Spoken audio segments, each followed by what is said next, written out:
안녕하세요. 법률이야기입니다. 이번 영상은 손해배상 청구 소송에 관한 영상을 준비했습니다. 손해배상 청구 소송은 민사소송 사건 중 흔하게 제기되는 사건 중 하나이지만 법률 전문가의 도움 또는 조언 없이 혼자 진행하다 보면 낭패를 볼 수가 있습니다.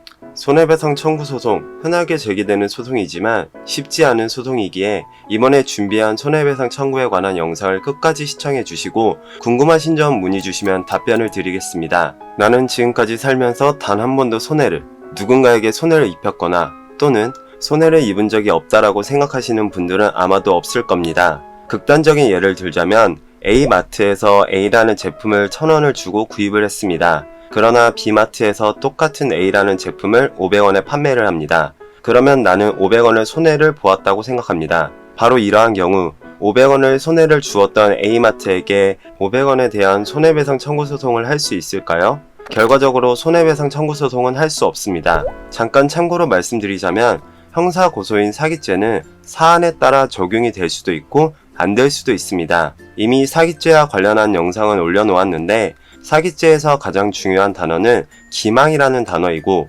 기망으로 인하여 재산적인 손해가 입었다는 인과관계가 있어야 합니다. 사기죄와 관련하여 문의사항이 있다면 댓글 등으로 남겨주시면 답변을 드리겠습니다. 그렇다면 왜 500원이나 비싸게 주고 판 A마트에게 손해배상을 청구할 수 없을까요? 500원을 비싸게 주고 산 고객 입장에서 손해배상을 청구하려면 500원 비싸게 판 마트 주인이 판매한 물건에 하자가 있다거나 하는 등의 채무 불이행 사유가 존재해야 합니다. 그런데 다른 마트보다 500원 비싸게 팔았을 뿐 그 밖에 채무 불이행 사유 또는 불법행위 사유 즉 사기죄에 해당하지 않으므로 500원 비싸게 판 마트 주인에게 500원을 손해배상하라고 청구할 수 없습니다.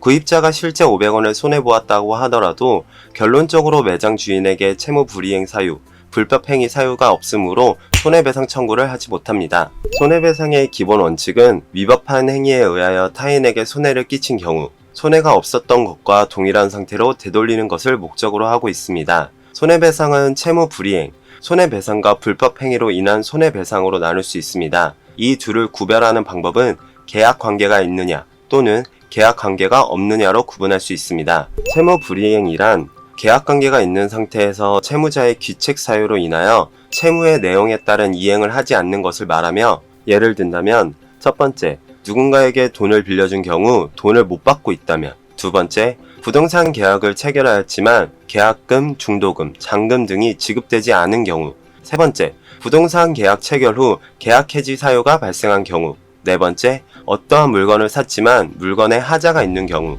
다섯 번째, 공사 계약을 체결하였지만 공사 계약대로 공사가 진행이 되지 않는 경우 등에는 금전 소비 대차 계약 체결, 매매 계약 또는 공사 계약 체결 등과 같이 일상생활에서 수많은 어떠한 계약 내용이 존재를 합니다. 만약 계약 내용대로 상대방이 이행하지 않았다고 할 때는 채무 불이행 손해배상을 청구할 수 있으며 채무 불이행 손해배상을 청구하기 위해서는 계약 관계에 있는 사람이 계약한 내용에 따라 해야 될 부분을 제대로 안 하는 경우 청구할 수 있으며 그 원인에는 첫 번째, 이행 지체, 두 번째, 이행 불능, 세 번째, 불안정 이행 등으로 나눌 수 있는데 어떠한 경우이든지 간에 손해가 발생이 되었다면 그 손해에 대하여 책임질 것을 요구할 수 있으며 배상을 받을 수 있는 방법은 금전배상주의가 원칙입니다.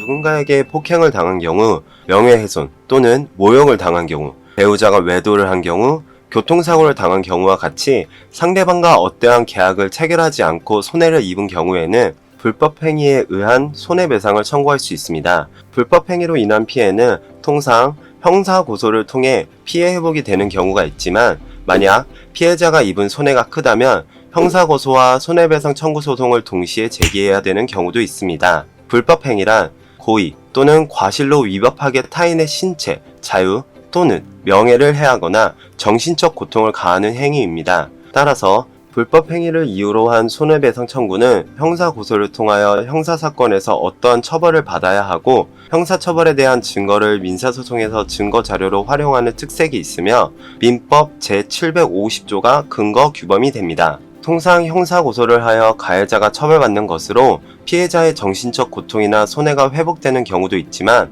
만약 피해자가 입은 손해가 크다면 형사고소와 손해배상 청구 소송을 동시에 제기해야 되는 경우도 있습니다. 불법 행위로 인한 손해배상을 청구하기 위한 손해배상액 산정 방법에는 적극적 손해, 소극적 손해, 위자료, 통상손해, 특별손해 등이 있습니다.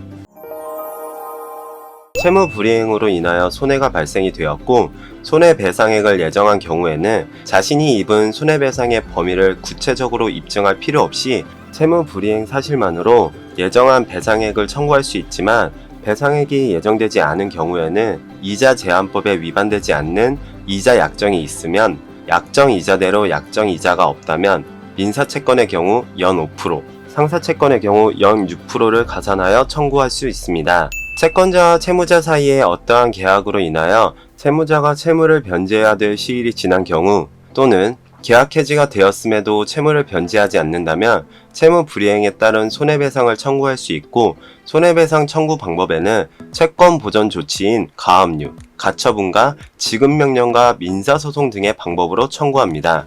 이때 채무 불이행 사유로 인하여 정신적 위자료를 청구할 수 있는지 본다면 채무 불이행에 따른 위자료는 재산적 손해배상을 보상받으면 정신적 고통도 회복된다고 봅니다. 다만 채권자가 정신적 손해배상을 청구하기 위해서는 이를 특별손해라고 보아 채무자가 그러한 사정을 알았거나 알 수 있었을 경우에 한하여 위자료가 인정될 수 있습니다. 불법 행위에 의한 손해배상액 상정 방법에는 크게 5가지로 나눠볼 수 있습니다. 적극적 손해는 상대방의 행위로 인하여 지출하지 않아도 되는 비용을 지출하는 것으로 예를 들어서 병원비, 장례비, 수리비 등으로 기존의 이익이 감소됨으로써 입은 손해를 말합니다.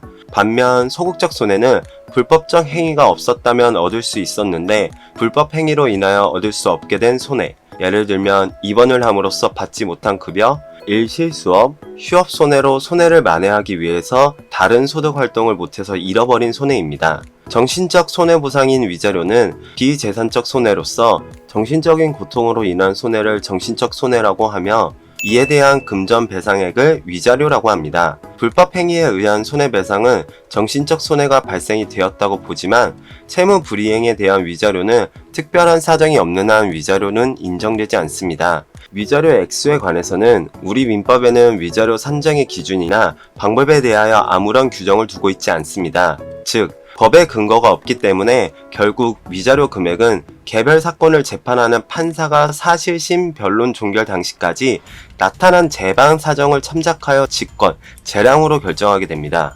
통상손해는 특별한 사정이 없는 한 그 종류의 채무 불이행 또는 불법 행위가 있다면 사회 일반의 거래관념 또는 사회 일반의 경험칙에 비추어 통상적으로 그 정도의 손해는 나겠다고 생각하는 손해를 말합니다. 특별손해는 어떠한 상황에서 특별한 사유로 인해 발생한 확대 손해로 민법상 당연히 예상되는 손해인 통상손해와 구별됩니다. 특별손해를 청구하기 위해서는 채무자의 예견 또는 예견 가능성이 증명되면 채무자에게 손해배상 청구를 할 수 있습니다. 예견의 대상이 되는 것은 특별한 사정의 존재이고 그러한 사정에 의하여 발생한 손해 액수까지 알았거나 알 수 있었어야 하는 것은 아닙니다. 그리고 특별손해에서 특별 사정에 대한 예견 가능성 유무는 채권 선입 시가 아니라 채무 불이행 시를 기준으로 판단합니다. 즉, 특별 손해를 청구하려면 상대방에게 서면, 이메일, SNS 등으로 특별 손해 발생 예정 사실에 대한 인식을 시켜주고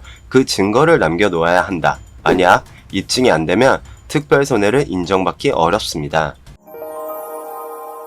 누군가에게 채무 불이행 또는 불법 행위로 인하여 어떠한 손해가 발생이 되었다면 당연히 그 손해는 보상을 받아야 합니다. 그러나 손해배상을 받을 수 있는 방법에는 적극적 손해, 소극적 손해, 위자료, 통상손해, 특별손해 등이 있으며 이 손해 전부를 보상받을 수 있는 사건은 각 사건마다 달리 판단을 해야 됩니다. 예를 들어서 보증금을 돌려받지 못하여 계속적으로 대출 이자를 감당하고 있다면 대출 이자는 특별손해에 해당이 됩니다. 특별손해가 있다는 사실을 임대인에게 주지시킨다면 적극적 손해인 보증금과 특별손해인 대출 이자를 청구할 수 있지만 만약 임대인이 특별손해가 있다는 사실을 알지 못한다면 보증금만 돌려받을 수 있습니다. 또한 불법 행위로 인하여 폭행, 명예훼손, 자동차 교통사고 등으로 인하여 피해를 입었다면 형사고소를 진행함과 동시에 불법행위에 기한 손해배상을 청구할 수 있습니다. 즉, 병원비와 같은 적극적 손해와 병원에 입원함으로써 얻을 수 있었던 성과금 또는 급여 등의 소극적 손해 및 위자료 청구는 가능하며, 추가적인 손해인 통상손해 및 특별손해는 피해자의 개인적으로 처해진 상황에 따라 달리 청구할 수 있습니다. 손해배상은 원고에게도 일정한 책임이 있다면 그 부분만큼은 손해배상액에서 공제해야 되는 과실상계가 있고, 비록 원고가 손해를 입기는 했지만 이익을 본 부분이 있다면 그 부분 또한 공제를 해야 되는 손익상계가 있습니다. 또한 원고가 청구한 금액 전부 인정한 것이 다소 부당하거나 과대할 경우 책임을 제한하기도 합니다. 따라서 원고가 실질적 또는 간접적으로 입은 손해가 있어 손해배상을 청구한다고 하더라도 손해배상 소송에서는 100% 청구한 금액 모두가 인정하는 판결보다 다소 감액된 판결로 대부분 선고됩니다. 폭행, 교통사고, 명예훼손, 모욕, 사기 등으로 인하여 형사고소를 당한 피의자는 피해자와 합의를 시도합니다. 형사합의를 하는 이유는 피해자가 합의를 원할 경우에는 합의서를 작성한 이후 합의를 하거나 또는 합의를 원하지 않는 피해자가 있는 경우 피해자가 입은 경제적, 정신적 피해 회복을 위해 노력하고 있다는 것을 보여주기 위하여 형사공탁 제도가 있습니다. 합의에 이른다는 것은 가해자 본인도 잘못을 반성하고 피해 회복을 위해 노력하고 있다는 사실을 보여주는 것이기 때문에, 첫 번째, 경찰 수사가 시작되기도 전에 합의가 이루어졌다면 이는 증거인멸이나 도주의 염려가 없다고 판단되어 불구속 수사로 진행될 가능성이 높고, 두 번째, 재판을 앞두고 있다면 기소나 재판 결과에도 긍정적인 영향을 줄 수 있습니다. 그렇기 때문에 합의는 빠르면 빠를수록 좋습니다. 합의서를 작성할 경우 합의서의 형식은 딱히 제한이 없습니다. 다만 합의서를 작성할 때에는 민형사상 합의를 모두 포함한다는 내용과 고소 취하, 처벌 불원서, 추후 동일 내용으로 고발하지 않겠다는 내용이 기재가 됩니다. 즉, 합의 당시 인식했거나 예견할 수 있는 범위 내의 손해에 관해서는 합의의 효력이 미치게 되지만, 합의 이후 발생한 후발적 손해에 대해서는 추가적인 손해배상을 청구할 수 있습니다. 이상으로 손해배상에 관하여 이야기를 나누어 봤습니다. 손해는 일상생활에서 수없이 일어나는 사건이지만 손해가 일어난 것을 보상받기 위한 손해배상 제도, 즉 손해배상 금원을 확정하는 것은 법률 전문가의 도움이 필요합니다. 만약 손해배상에 관하여 문의사항이 있다면 댓글 등으로 남겨주세요. 끝까지 영상을 시청해주신 분들 감사합니다. 지금까지 법률사무소였습니다.